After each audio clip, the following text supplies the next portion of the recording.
Welcome to another episode of Everybody's Got Something. I'm your host, Seth Hoffman. Today we have Felix, Gato, Peralta, and Justin Bransford.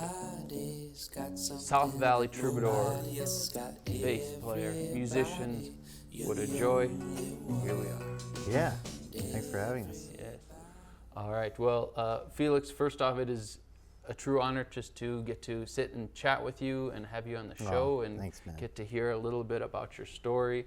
I have to say, when this show first started, and I was thinking, wow, you were probably about the first person that came to mind. I'm like, I wonder if I could ever get Felix to be on the show. So it's very special to have you here, and it's just a real honor. Yeah, appreciate it. So first off, I wonder if you could just tell us, Gato.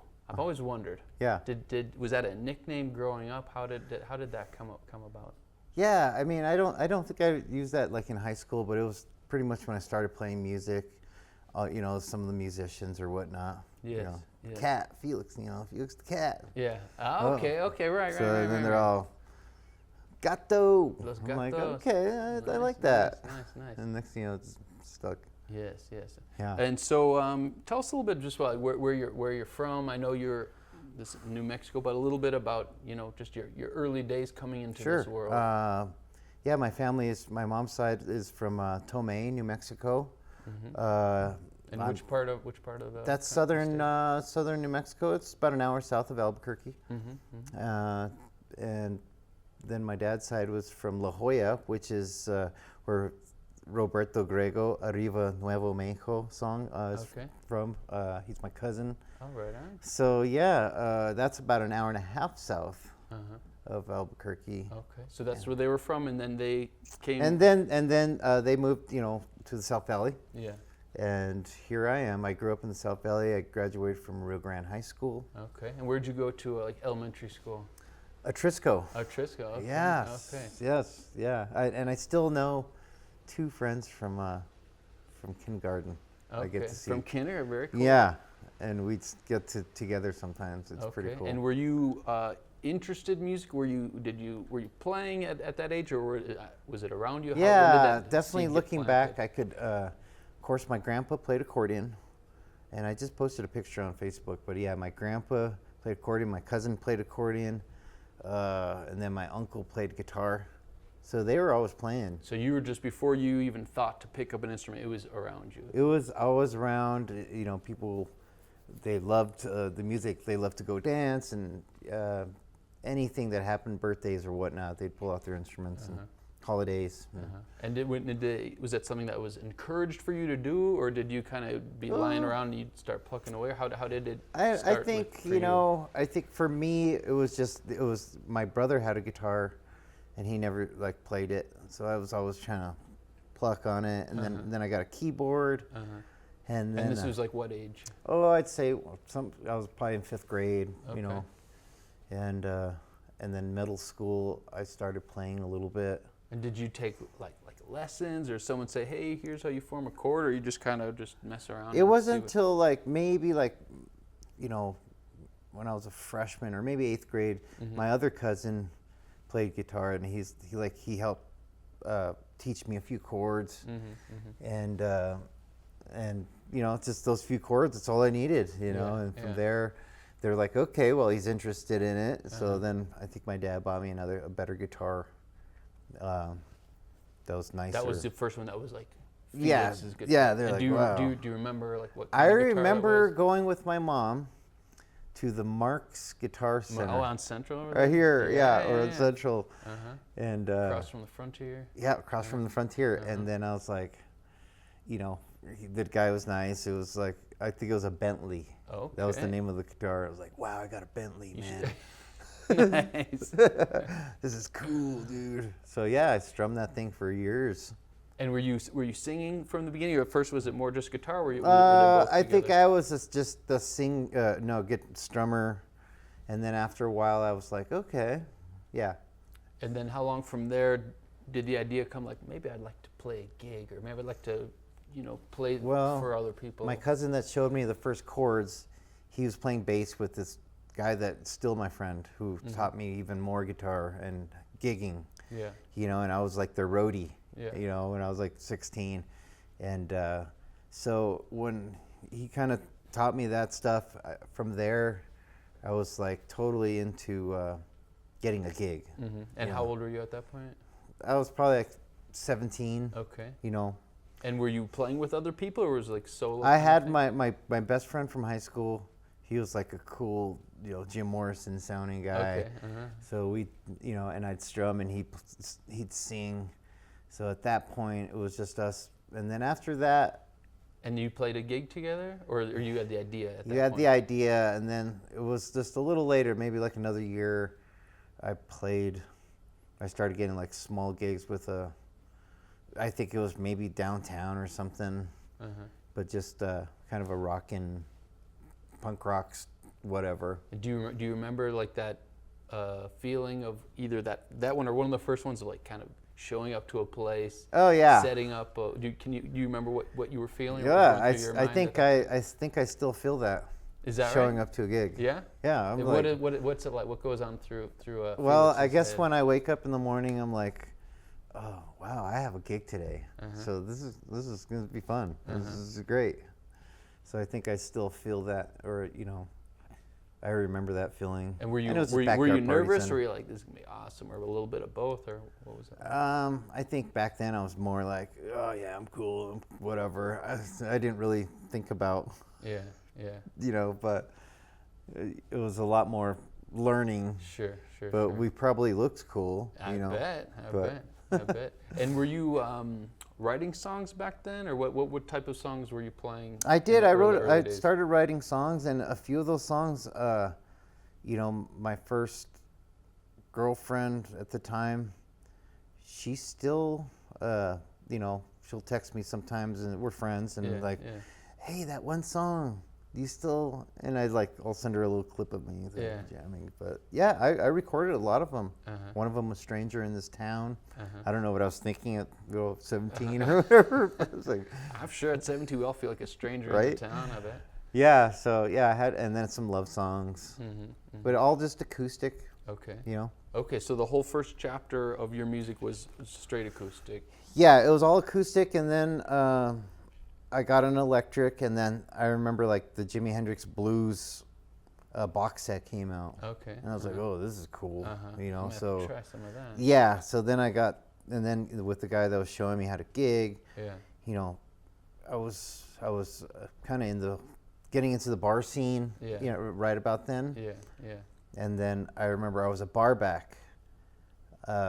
This is what changed my life. I was a bar back at Brewster's, which was where the library is now. Okay. And I met a lot of musicians that I still know and I play with today. Wow. And back then I was just, bringing them food or whatnot. Yeah. And I just watched them play for, at least a year or two, and then they just, I started playing with them after a while. And have you been steadily since then been playing? As far as I've known of you, I feel like you've been. I think I've been steadily playing. Yeah. I think I've been playing this whole time. I've just been jamming a lot. So in life, I always feel like sometimes when I think of life, like there's like chapters. Do you think of your life as kind of chapters? And yeah, definitely. I think of the chapters of it, and I think more now that I'm older. What as a wise man, still a young man, right? What are some of the chapters and how they've evolved, or how your journey has kind of unfolded? I think, and it's still unfolding. Right. I think musically, just changes of with playing with different musicians. You could see just a whole chapter changing of that. I guess musically. Yeah. Other chapters is, I guess later. This is later when I was older. I quit drinking, and that's been about 10 years now. And was that like a big gradual chapter thing? Was that like a one day, or like, oh, I'm doing this, or was this something like? Well, yeah, it was fun till it wasn't. Yeah, it was fun till it wasn't fun no more. For me. And then was it a clear cut? Is it? I tried to cut, easy, but for you it was like a clear. I tried to cut a few times. Yeah. So. And what do you think for anyone out there who's like, oh, I want to make this change? What made it successful for you? Just wanting a different life, and just wanting better for myself and family. And you know, I had seen people that had quit, and you know, they living, you know, they had a house and You're like, you know, yeah. and you know, so I was like, so I changed, and here I am. Well, it's incredible. Just seeing all that you're doing. Have you, as far as like traveling, how soon into playing did you start touring? I know you travel a lot within New Mexico and outside of New Mexico and beyond. When did that start for you? Well, I think I've had an agent since I was about, I'd say 30, 31. Okay, and how did that? It was he's like a niche agent for like blues and like Louisiana, kind of New Orleans stuff. Yeah. And so, yeah, we started playing nationally. So I was playing nationally since I was like 30. Okay. Going around blues festivals and playing, you know, from anywhere from Chicago to the West Coast up to like Seattle or Washington, by Canada, all over Texas, all over the South. And what's touring? What's the good, bad, and ugly, or joyful? Right. What's that been like for you? I've always liked just being on the road and playing. I think just being in a financially good spot to just feel free to do it, and you really just have to just want to do it, you know. Yeah. Well, I mean, I love what you said about how what you felt playing your first gig that you still feel now. That's a sign that you're doing the right thing. I know some people are like, it becomes work or becomes a job, this sort of thing. Yeah, I love seeing the country. I love playing. I love playing for people. So yeah. Do you have a story or a gig, just something, if you're just thinking just right now of all the things, not saying it was the most, but just something that comes to mind as far as a memorable, I don't know, experience or memorable gig or interaction? I think just around the country, it was like 3-4 years ago, we went to, you know, there's Route 66 all the way up to Chicago. Yeah. But I played a nice, this gig up in, like on the northern Mississippi. And just, you know, I was overlooking this, you know, just the Mississippi, and it was just a beautiful night. So yeah. We're just thinking like, wow, this life is all nice. Right. Yeah, this is great. Yeah. So just moments like that, and just the community and that comes with it. Yeah. Like blues societies. You know, I play for a lot of blues societies around. Yeah. So they, you know, it's a big thing. You're coming into town, and they set up a big, you know, table of food, and you know, and you just want to be there with them in the moment, and be happy and grateful for what you're doing. Yeah, oh, incredible. And so, and your travels have taken you beyond. Can you tell us about some of your international travels, that one that you've done and upcoming? Right. Well, a good friend of mine who's from here in Albuquerque, her name's Christina Jacobson, and she's an ethnomusicologist at UNM, or she was, and she does songwriter workshops, you know, around the world. Yeah. So this one was walking the Camino. Santiago de Compostela. Yeah. So exactly, and so we didn't walk the whole thing. We walked part of it. Yeah. And I think for me, I've always loved playing and just jamming, but you know, the last 5-6 years, probably longer, it's all about preserving New Mexico music and preserving, I guess, my identity and culture of where I came from, and maybe my ancestors came from. Yeah. And or at least what I think an artistic expression for me. Yeah. And so one of my songs that we played, Comanche Highway, was on a PBS documentary about the Genízaro people here in New Mexico. Yeah. So that kind of sparked a lot of interest, because I'm totally about history, and so then when it came up that she was doing this on the Camino, I was like, well, you know, that's part of where I came from. Yeah. So that was like another link on the chain link of musical of where I came from. Yeah. So incredible. I went up to Galicia and studied, and yeah. What time? When was that? What time of year? Is it? Oh, it's no, this was fall, so it was probably I think it was October. Okay, I know in like September, July October. they have that Fiesta de Santiago de Compostela. I was there some years ago. Oh, okay. Yeah, but so when you were on that Camino, did you have your got to guitar? play, yeah. So you're walking in. I had my accordion too. Wow. Okay. Yeah. So some days, because it wasn't like constant. So Right. one day, I'd be like, I'm gonna take my accordion. Yeah. And it was just, it changed my life, like seriously. I believe it. Like, and how? I mean, I can imagine. What comes I to think, like, okay, so I know where I came from here in New Mexico, and after doing like my DNA or whatnot. Okay, so I already knew kind of who I was, but 30% of I'm Native American, and the other part was like, wow, it's like 30% Scottish. Wow. Yeah. Okay. And a lot of it, and then the rest was northern Spain. A lot of so it's Celtic. Yes. So I'm like Wales, Irish, Scottish, and then up in northern Spain. So I was like, Gallego. yeah. So I was like, the way I like to see this or identify is through my art, which is music. So I'm like, I've got, and it always called to me, that style, the Celtic music. And then I got to open for a really good Carlos Nunez, who's a Celtic flute player, and he plays the gaita, which is the bagpipes. Yes. I was so surprised to be in Spain and be like, what, am I in Scotland or something? Right. I had no idea. So, and that's what I try to like express to people is, that sound is, it's, the Celtic, it's not just from a certain region of, or Ireland. Right. It's not just Irish music. Yeah, I had no idea. I would have never. Right. So yeah, Celtic is, And did you get a northern chance to ever Spain. try one of those guys? at all? I want one. Yeah. So who knows? I'm sure you're gonna be. playing I that would thing love awesome. to have one. Yeah. I have a harp.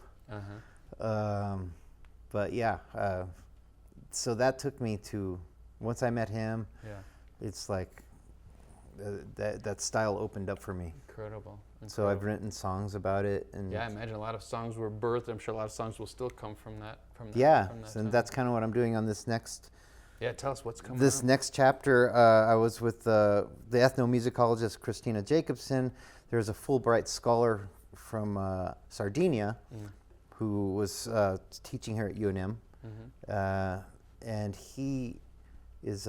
We're doing a project together about the Hinisaro and the music, and I'm doing it about like where all my I think I came from, and he's from Sardinia. The Spanish were in Sardinia for almost 300 years. Wow. So Incredible. so there's a lot of links there as well. So I'll be there this summer. Okay. So And what's the plan? well, I'm playing a couple blues festivals out there, and I'm playing a bunch of gigs. I'm playing in the Netherlands. I'm flying into Berlin, playing some shows. Yeah, I'm going to study with a accordion player in Berlin for just a day, but I looked him up, and I'm just further researching my identity and culture through music. Yeah. Well, I don't know, just hearing you talk, it sounds like you're living the dream as far as not just music, but we were chatting earlier about just having things to look forward to, things to be excited about. And Right. a lot of these things you've created, a lot of things you've kind of come your way through, just culminating of and the just life being you've- open to letting it happen. Saying yes to things like Saying yes. yes, Sure. Yeah. So just going out with a smile and seeing what happens. Incredible. And so when do you leave? I leave on June 23rd. Okay, so coming up. Well, Yeah. wishing you a safe and incredible Thanks, trip, man. and hope to hear about that. Yeah, for sure. So it's a very full life. When you were growing up, you came from a big family?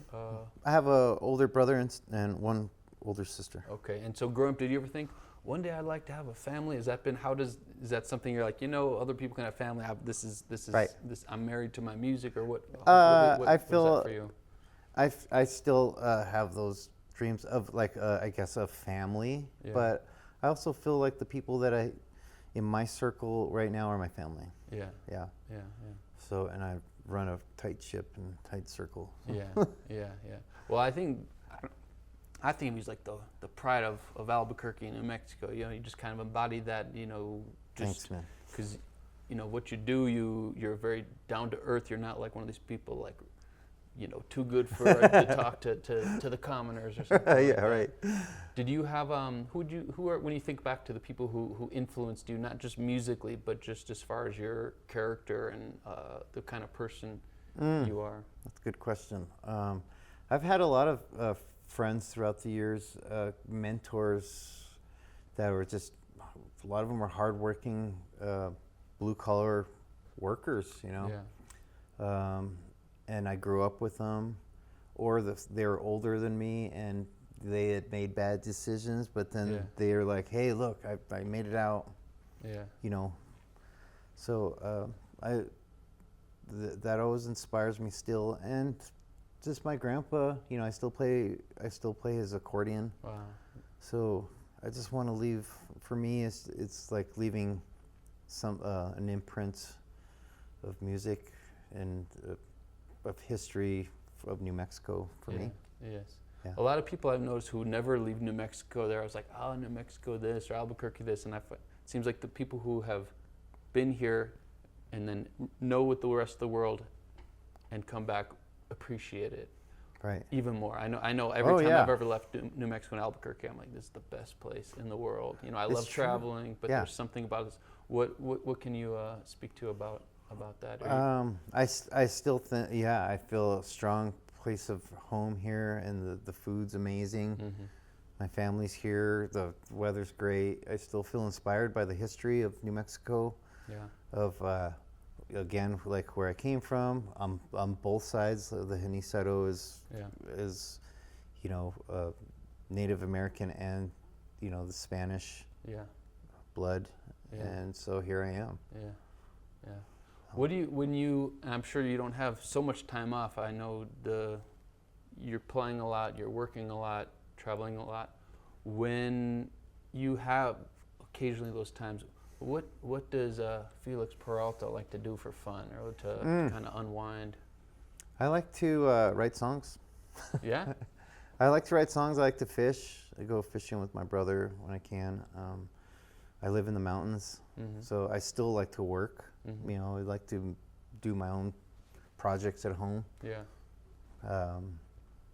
But definitely, I just like to just sit and just be quiet. Yeah. I'm sure when you're being so busy, it's nice when you were even talking when when you have a nap to look forward to in those rare times. You're like, and it's true. This is a treasure. It's definitely a treasure. So and just just checking out New Mexico, or just checking out,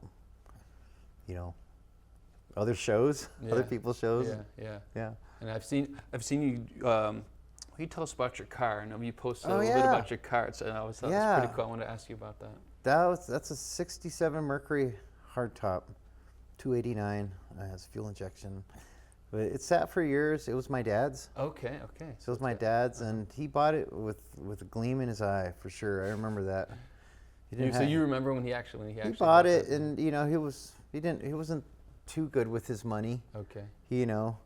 But there could have been other things he could have purchased. But looking back, I think it was he was living just the way he wanted to, and he drove it for at least 3-4 years before he passed, and this is in the early 2000s. Okay. And then after that, I drove it for a couple of years, and I just wasn't ready. I was drinking back then. I was partying. Yeah. And luckily, I just parked it, and I couldn't afford insurance, so it just sat there for years. And you probably thought, I don't know if this will ever move again. Maybe. Yeah, and then I got it going a few times, and not the way I wanted to. It wasn't the right time. And And then 3-4 years later, I got it going. And now it's the Gato mobile. It's the Gato mobile, and I love driving it. It looks cool. I love when you do posts of just. So I'm hoping to pull it out this week, maybe even tomorrow. Right. So I'm playing it down the street. Very cool. Very Yeah. cool. Tell me, I'm always curious when I meet people I admire and just in general. What was your childhood like? Like just memories, not like I don't know, any just sort of memories that stand out as just a pleasant memory, just something that comes to mind. Right. When you were just a kid, I don't know, like Right. 8 years old or something. I used to go shopping with my mom at thrift stores and stuff. Yeah. Yeah. And that was something that she liked to do, and you liked a She good used way to to like spend to do time? it, and we just cruise around in the car, and my mom wasn't a musician or whatnot, but she would always sing little childhood hymns and whatnot. She sounded like a very special Yeah, woman. yeah. So those are fond memories I'll always keep. Yeah. All right. And so, you play in town pretty? I mean, it seems like pretty constantly. Right. Is it ever too much? Is it always just like bring it on, bring it on? Is it ever like, wow, the place canceled? You're like, oh, thank goodness. Or is it? There's definitely have been times where like, well, it was meant to be, Yeah. But for the most part, I like playing for the people. Yeah. I've always like, I like playing, and I like to play for the. It's like your the fuel, audience. your life. Yeah. Fuel. And my uncle, I remember he was already in his 90s, and I'd go play with him at the North 4th Senior Center. Wow. He's like, come jam with me, and so those are other fun times. Yeah. Jamming with them. Nice.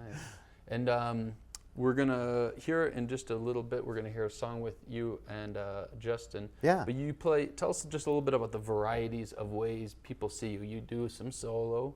Oh yeah. You do what are the different arrangements you're playing with? Yeah, I play with the bass player, drummer, sometimes a keyboard player, but I play accordion, I play harmonica and guitar. This song that we're gonna play is One Horse Town. I wrote that when I was in London, and I had lost my hat on this bus. You lost your hat. I had lost my Stetson, and I had just left it. Yeah. It was so fast, things were happening. Sure. And I was like, man, and again, I was kind of yearning for New Mexico. Yeah. I'm like, well, but so I was like, I better write that down. Well, someone out there's probably got that hat. And they're like, this is Felix. Yeah, exactly. Yeah. So hopefully someone's wearing it. Favorite hat out there. Yeah, that would be great. There's nothing wrong with that. Yeah. And so from gig to gig, just whatever the gig calls for, it's like, all right, this would suit a duo better. This needs a full band, and so on. Yeah, I think. Sometimes it's a duo, trio. I try to fill the place and be like, okay, this place doesn't need too big of a place. A band, it might be too loud. We just want to hear background. Yeah. Excellent. All right. And so the first song we're gonna hear is the One Horse Town. One Horse Town. Yeah. Okay. All right. So we're gonna look forward to hearing that, and then we'll chat with you and Justin and talk a little bit more. Sweet. All right. Well, it's been just an incredible joy talking to Yeah, you, thanks, and look Seth. forward to this song. Right on. All right.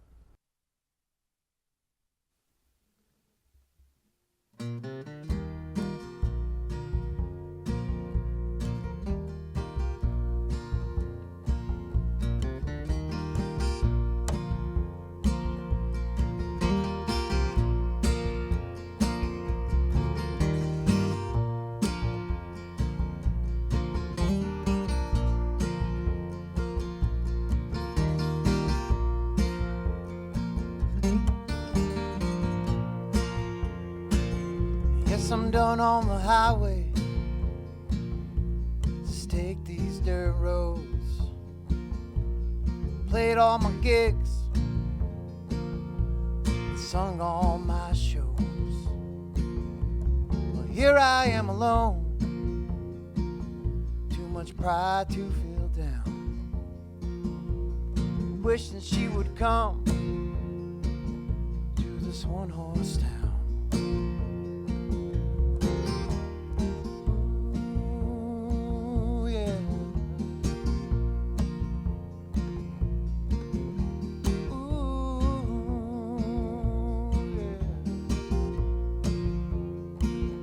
Underneath the stars, I strum my guitar. Echoes of laughter in old city bars. I've been singing through the night, our love letters I found. I've been longing for your touch in this one-horse town. Ooh, yeah, well, I've been feeling low.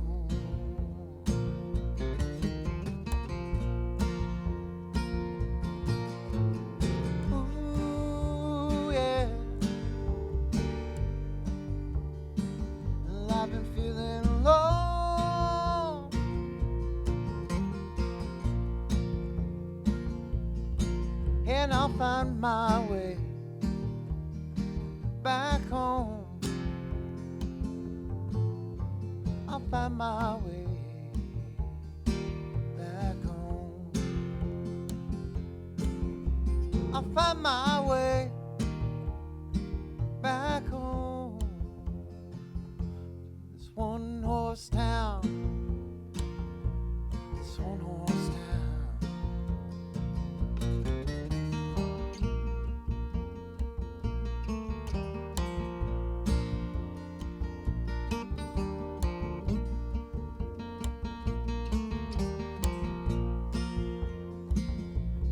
Candles in the window finds as hard as it can see. Over tall buildings into your galaxy. I'm here for the long run, my boots on shaky ground. 'Cause I've been longing for your touch in this one-horse town.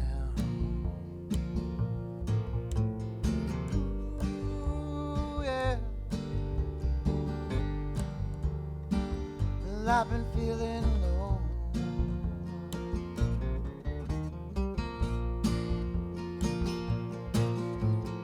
Ooh, yeah.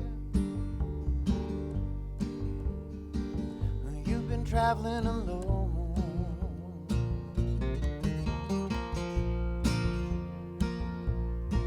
And I'll find my way back home. I'll find my way back home. I'll find my way back home to this one-horse town. This one-horse town. This one-horse town.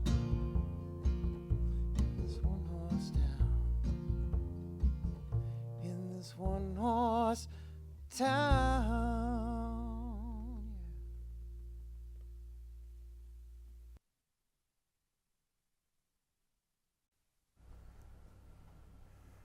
All right. Well, we're here with Justin joining us. Thanks for that gorgeous song. So tell us, when you two are sitting down to play a song, how do you, as far as figuring out the arrangement or what the bass part's gonna be, you know, like what you were playing, how does that come to mind to play what you did? Well, you know, Felix is pretty generous with creative ideas, so usually I just start to play what I hear in my head, and it just kind of evolves from there. And you know, I don't feel pressure to play the song the same way every time. Yes. You know, I feel like it's fluid. It's music is a language with us, and so we just kind of flow with it like that. And you know, but that all being said, I learn the songs. Sure make your notes of the changes. Right. Yeah. And how did you all connect musically and friendship wise? Like, did you I say I have an ad, I'm looking for a bass player, or like you met at a show, you're like, hey, if you're ever looking for someone, how did that connection form? I don't know, Jay, tell me. Well, we knew of each other, and it was, we were coming out of the pandemic. Well, no, I remember it was during COVID-19. COVID-19. And I was really depressed. Yeah. really, because I mean, all the musicians in the world, we all went home. Yo-Yo Ma went home. Yeah. I mean, we were all sitting at home, and then I was on Facebook and I saw Felix and DB Gomez Oh, yeah. playing for the people live on Facebook, and it felt like such a modern idea to do, and they were just playing for the people, and it really blessed my heart, and I really remember that a lot. Yeah. And I remember that. So I've been admiring his career for a while. I think before the pandemic, like I knew who you were, but we were kind of in different circles, and even like you were saying, life chapters, different chapter of your life. But so that kind of planted the seed, like, oh, this guy's pretty awesome. And so then, how did you go from that to then? You remember like the first gig you played together? Wasn't it with Ellie Del Porto? I thought maybe it was around that time. It was around that time. It was around that time. You know, it's one of those cart in front of the horse things. You know, it's you don't. It's sort of was maybe destiny, or we're just sort of fated to play. Yeah. At some point, it just kind of happened. You know? Next thing you know, it's just like we're just jamming. Nice. And maybe tell us a little bit what was your entry to music? Were you a musician as a kid, or did it come to you later? I was a musician as a kid. My family noticed when we went to my grandmother's house that I would pick out melodies on the piano, and so they figured out, oh, he's musical. And you're like, no, oh, and you're probably like, oh, not everyone can do that. Yeah, right. So it's just been music for my whole life, and I knew from a very young age that that's what I wanted to do, and just trying to still do it, you know. And every day is a good day to play music, and it's a life's work, as you know. And started on piano when I was a kid, and then got into guitar a little bit when I was a little older, and then when I was around 19, I found bass, and then I was like, I want to be a bass player. And did it start as electric or upright for you? Fretless electric, and then I got an upright pretty soon after that, and it's just been sort of one kind of bass or another since. Yeah. So Felix is someone who's played with, I'm sure, many bass players over the year. What makes what's special about Justin here? Everyone has their thing. What's his spirit for playing, and just the joy of playing music. He's a troubadour, and he's solid. He's a very well experienced, and he could play just about everything, and he really pushes me to be a better musician. How do you mean? Just putting me out of my element with chord structures and playing leads on top of other patterns of chord structures, and something that there's always the 1-4-5 or 1-2-4-5, but he throws it all in there, and in a very beautifully way, not just all of it at once. We when it happens, it happens. So I think that, and he notates music as well. So he's helped me with this big project that I've been working with the Henisado. Doing we did our first opus piece. It's a big. It's about a 15-minute piece that we're working on for a documentary. And Felix, you're a very humble guy. I know you've been recognized with some awards. You're not the kind of person like, oh, I did this, but I wonder if you could just tell us about maybe something that's really meant a lot to you. I guess recently, just now, again, this month, the Albuquerque Magazine did a write-up on me, on just my new songwriter album, which is cool, because I'm really proud of my new songs that I've written. Other than that, I've done some stuff for a couple of documentaries, so my music is either in the background or featured. Like Comanche Highway, the other song is featured on the beginning of a documentary on PBS.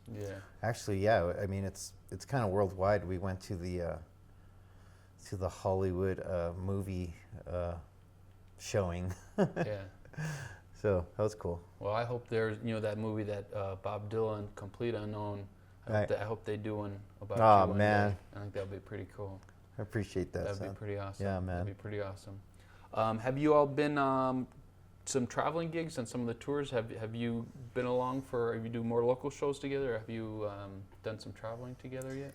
It's a combination, it's a combination. We've done, we did a long tour last summer, and that was fun. I had my wife with me and our 2 little dogs, and we traveled in our RV. Wow. Yeah. All of you all together in that? Well, or you had your own? He I had had my his own. own car, but we would meet at the club, and it would be was me cool. and my RV, and Wow. it was an adventure. That was all the way up to the Canadian border. Is that Yeah, right? it was Yeah. an adventure, yeah. But yeah, a lot of, it just depends on, I guess, the gigs and just what's happening, and Yeah. and for traveling,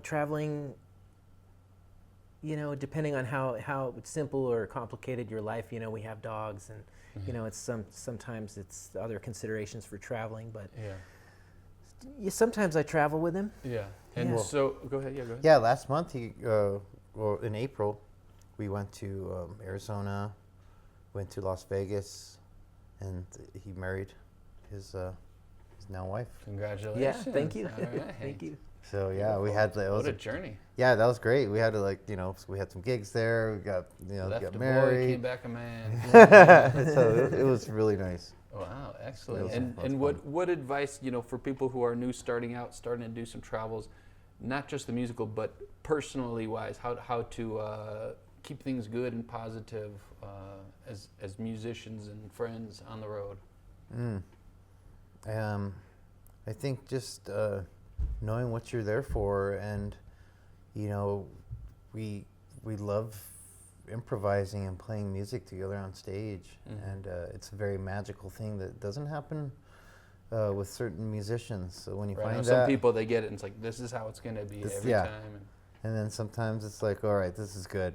Yeah. So I think let's try to enjoy the nowism of being on the stage, but also recording it and take advantage of what we got. Yeah. And how about those times, you figure you're on tour, this portion of the time you're actually on stage doing it, then there's all the details of the travel, the driving, the setting. Right. How do you, anything you can speak to about that part of it, working together in a positive way and just Right. being together for a long time? Yeah, I don't know. What do you think? What do you think? You know, Jason? I think it's just about, taking self-responsibility, and communication, goes a long way, Yeah. I mean, you both seem like pretty laid back guys. I'm sure you have your moments where it's not like that, but I'm sure that helps. Like, it seems like either of you are like, I said blah blah blah. Yeah. I don't know, maybe that stuff happens, but I mean that I'm sure that helps kind of having a, comfortable demeanor and speaking kindly to each other. Yeah, I think going back to that, your question is, I think we just treat each other with respect, and we try to communicate. Yeah. Yeah. Excellent. And so do you guys do you play with full band? Are you playing bass with all? Are you when you're when you're a duo you play together? When you play bands you play with different bass player? How do you? How much do you all play? We together? play all consistently a lot. So you're as a duo and with a trio and you. Yeah. And beyond. And he has the electric bass for certain gigs and. And what are some things that you like about the different varieties? What do you like about playing as a duo versus with a band? I think with the stand-up myself, he plays with the bow sometimes. Okay. So that inspired me to write parts for certain songs, for certain pieces to incorporate the bow, and so that's inspired me to write certain stuff.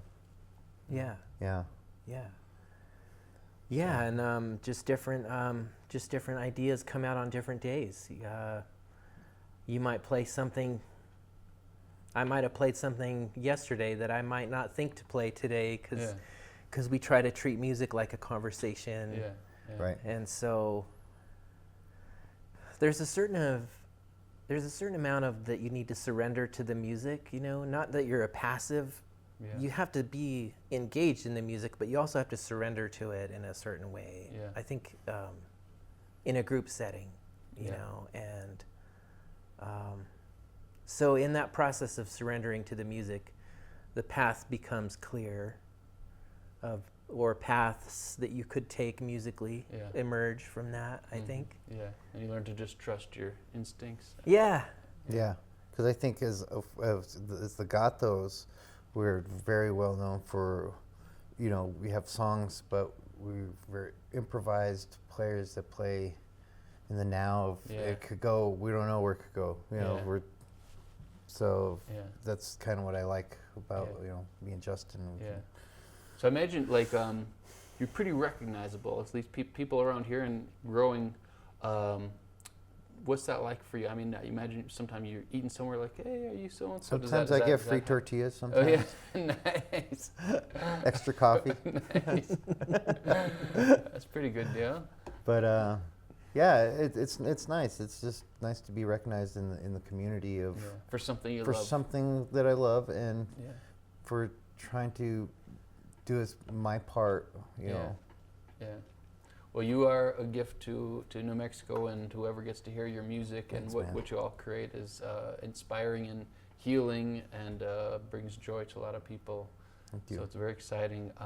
You're going to take us out with one more song. What can you tell us about this one? Comanche Highway was one of the first songs I wrote once I started doing research on the Genízaro people, and that's when I had quit drinking, you know, and I was like, you know, I got to search for me. I don't know who I am. Yeah, yeah. So, you know, I found this book from Enrique Lamadrid, who's a ethnomusicologist and author here in New Mexico. And I found some stuff on YouTube, and I was like, oh man. So from there, I got very inspired to write, and this song was about, you know, where I came from. Okay, well, excellent. All right, well, we'll look forward to hearing that, and I just want to thank you guys both again for being here. It is a tremendous honor and just privilege to get to talk Yeah, with you thank and to know you, and God bless you both in your Yeah, upcoming thanks, man. journeys and all you're doing, and hope we are connected for years to come, and just bless your families, and let's take us out with Comanche Highway. Thank So, you, Seth. Felix and Justin, thank you, and here we are. Many blessings back. Thank you.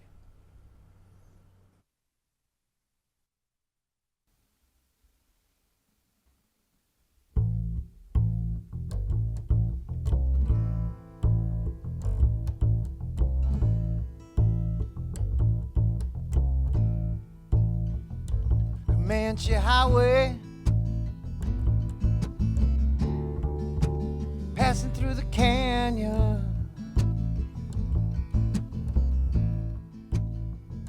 Comanche spirit, Mother Earth companion.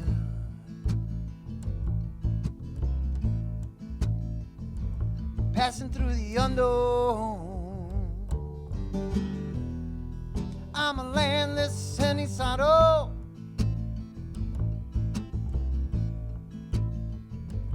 Blood and pain, terrorize the desert lands. Serving souls. I just can't understand. Our religion was the buffalo. I'm a landless Genízaro.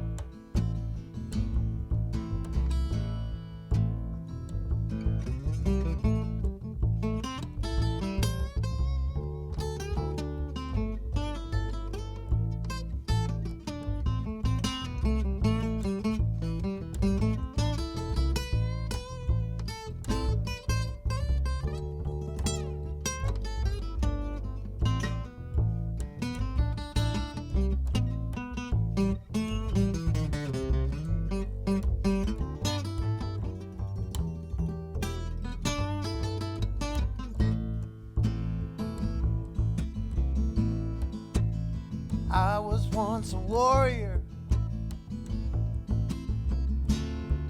on the eastern plains I ride,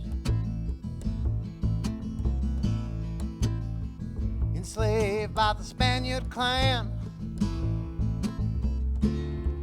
learned to love Jesus Christ. Our religion was the buffalo. I'm a landless sunny saddle. Our religion was the buffalo. I'm a landless sunny saddle. Our religion was the buffalo.